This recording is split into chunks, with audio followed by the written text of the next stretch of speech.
Hello friends, लोटपोस्ट channel में आप सबको वेलकम करते हैं। फ्रेंड्स, आज से हमने आप सबके लिए एक नई फ़नी सीरीज़ शुरू की है जिसका नाम है लोटपोस्ट फ़नी डिस्कशन। और आज इस सीरीज़ की पहली एपिसोड है जिसका नाम है छेड़छाड़। अभी मजा आएगा ना भिड़ो। छेड़छाड़ वैसे तो हमारा कौमी खेल है। हमारे यहाँ हर वक्त हर कोई किसी ना किसी को छेड़ ही रहा होता है। मिसाल के तौर पर अगर आप किसी से पूछें कि क्या आप सेहतमंद हैं, तो सामने से जवाब आएगा, आपकी क्या मर्जी है, मुझे बीमार होना चाहिए। ये छेड़छाड़ हर जगह जारी है।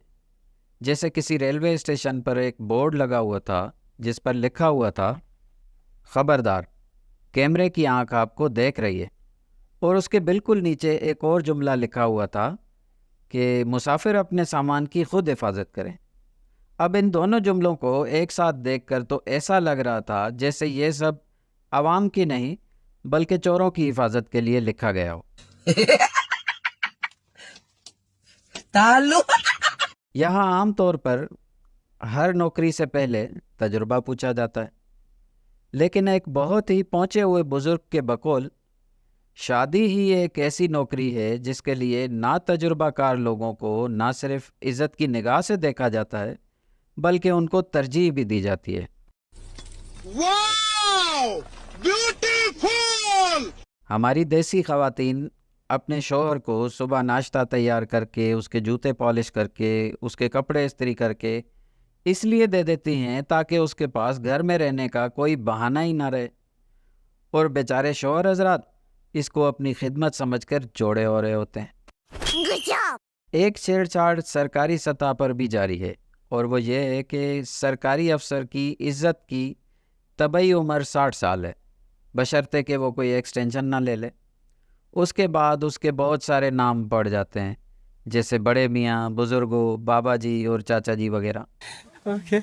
मुआशरे में बढ़ती हुई इस छेड़छाड़ के पीछे अच्छी तरबियत की कमी बताई जा रही है। तरबियत से याद आया, पिछले दिनों चोरी के इल्ज़ाम में गिरफ्तार एक लड़के के बाप से जब कहा गया कि आपके बेटे को चोरी करते हुए पकड़ा गया है, अगर आपने उसकी अच्छी तरबियत की होती तो आज आपको ये दिन ना देखने पड़ते। तो उस लड़के के बाप ने निहायत दुखी होकर कहा कि भाई साहब, मैंने तो इस कमबख्त को बहुत ही अच्छी तरबियत दी हुई है, मगर ये इतना नालायक है कि फिर भी हर बार पकड़ा जाता है। चंद दिन पहले मेरे दोस्त के घर बच्चा पैदा हुआ, तो वो सबसे पहले यूनियन काउंसिल के दफ्तर चला गया बच्चे का नाम दर्ज कराने। यूनियन काउंसिल वालों को असूली तौर पर तो उसके इस अमल पर सराहना चाहिए कि उसने एक जिम्मेदार शहरी होने का सबूत दिया, या कम से कम उसके बच्चा पैदा करने के कारनामे की ही तारीफ कर देते। लेकिन उन्होंने तो उल्टा उसको ये कहकर वापस कर दिया कि पहले अपने इलाके के काउंसलर से लिखवा कर लाओ। जैसे इलाके का काउंसलर ना हुआ, उसकी बीवी हो गई जो ये तस्दीक कर दे कि हाँ, ये बच्चा इसी का है। बस हवा निकल गई। इसी तरह की एक और छेड़छाड़ का वाकया हमारे पड़ोसी चाचा रहमत के साथ भी पेश आया। हुआ यह कि चाचा रहमत बैंक में अपनी पेंशन वसूल करने गए। बैंक वालों ने उन्हें अपने जिंदा होने के सबूत के तौर पर किसी सरकारी अफसर से लिखवा कर लाने का कहा। चाचा रहमत को असल हैरानी तो तब हुई जब चाचा रहमत ने बैंक वालों से कहा कि बेटा, मैं तो आपके सामने जिंदा खड़ा हूं, मुझे किसी और से लिखवा कर लाने की क्या ज़रूरत, बल्कि मैं तो आपसे इस महीने और पिछले महीने दोनों की पेंशन लेने आया हूं।